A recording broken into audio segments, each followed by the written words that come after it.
नमस्कार श्रोते हो, रेडिओ जयंतच्या आनंदी कट्ट्यावर मी अनुराधा आपणा सर्वांचं मनपूर्वक स्वागत करते. श्रोते हो, कधी कधी असं होतं ना की कुणी एखाद्या कार्यात सहभाग नोंदवलेला नसतानाही त्याचं श्रेय आपल्याला मिळावं असं त्याला वाटत असतं आणि फोटोत फक्त त्यांची चमकोगिरी चाललेली असते. यात मात्र जे खरे त्या कार्यामध्ये तन मन धनानं सहभागी आहेत आणि खरोखरच त्या कार्यासाठी ते तळमळीनं कार्य करतात आहे आणि हे करत असताना फोटोमध्ये येण्याची सवडसुद्धा त्यांना मिळालेली नाही आहे, अशा व्यक्ती मात्र मागेच राहतात. खरं तर अशा व्यक्ती नक्कीच श्रेष्ठ आहेतच, विचारांनी आणि कार्याने सुद्धा. याच विषयीचा आहे आजचा आनंदी कट्टा. ऐकूया. एखाद्या समारंभाचे फोटो बघताना माझ्या लक्षात येतं की ज्यांनी काहीच कामं केलेली नाहीत ना, असे अनेक चेहरे फोटोमध्ये आहेत. यांनी फक्त फोटोच्या वेळी उभं राहण्याचं काम केलं. पण त्यावेळी मी अशा लोकांचा शोध घेत असते ज्यांना फोटो काढून घ्यायला सवडच मिळाली नाही आणि ते फक्त कामच करत राहिले.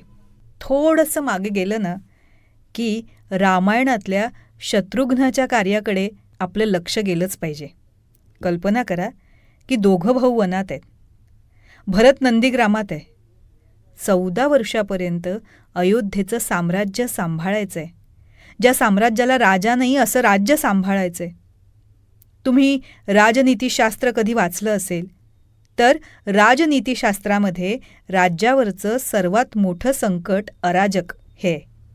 म्हणून एखादा राजा मरण पावल्यानंतर त्याचा अग्निसंस्कार करण्यापूर्वीच नवीन राजाचं नाव घोषित करावं लागतं.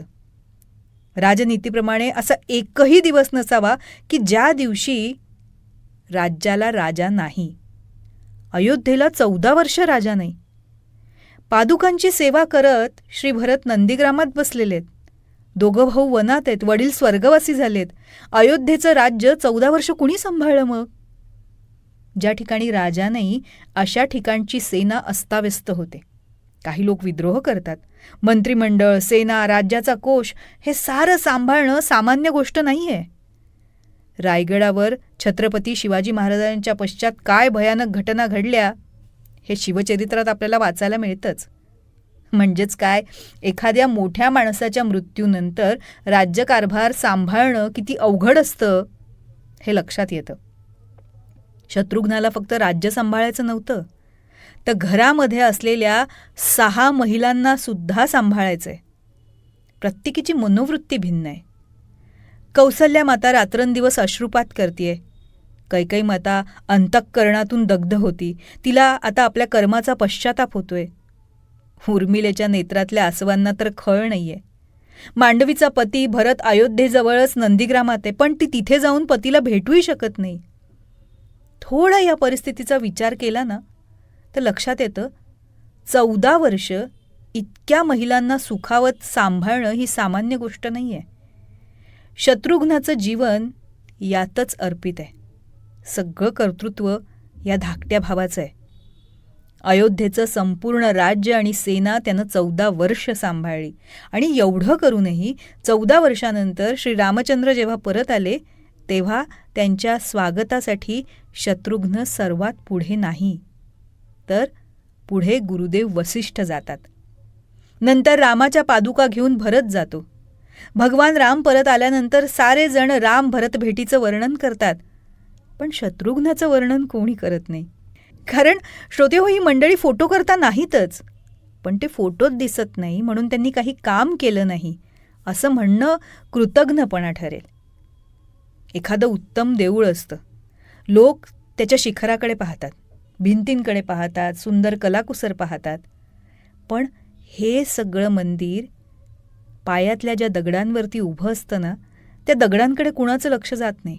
हे पायातले दगड जर विचार करत असतील की आपला फोटो कधीच निघत नाही, फक्त मंदिराच्या कळसाचा फोटो निघतो, तेव्हा फोटोग्राफर आल्यावर आपण जमिनीतून बाहेर येऊ, तर ते मंदिर किती वेळ उभं राहील? इतकं सुंदर मंदिर उभं आहे कारण पायाचे दगड स्वतःला गाडून त्या ठिकाणी स्थिर आहेत.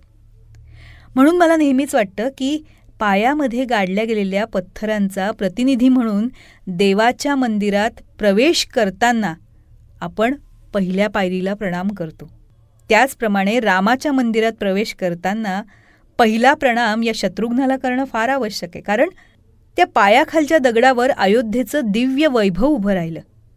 आपल्या व्रताचं पालन करताना 14 वर्षात सिंहासनावर बसण्याचा क्षुद्र विचार शत्रुघ्नाच्या मनाला कधीच शिवला नाही.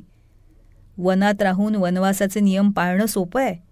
नंदीग्रामात राहून ते नियम पाळणं सापेक्षतेने सोपं आहे. पण रात्रंदिवस राजधानीत राहून आणि रोजच्या रोज सगळ्या राज्यव्यवहाराचा परामर्श घेऊन पुन्हा अंतःकरणानं संन्यासी राहणं हे फार कठीण आहे.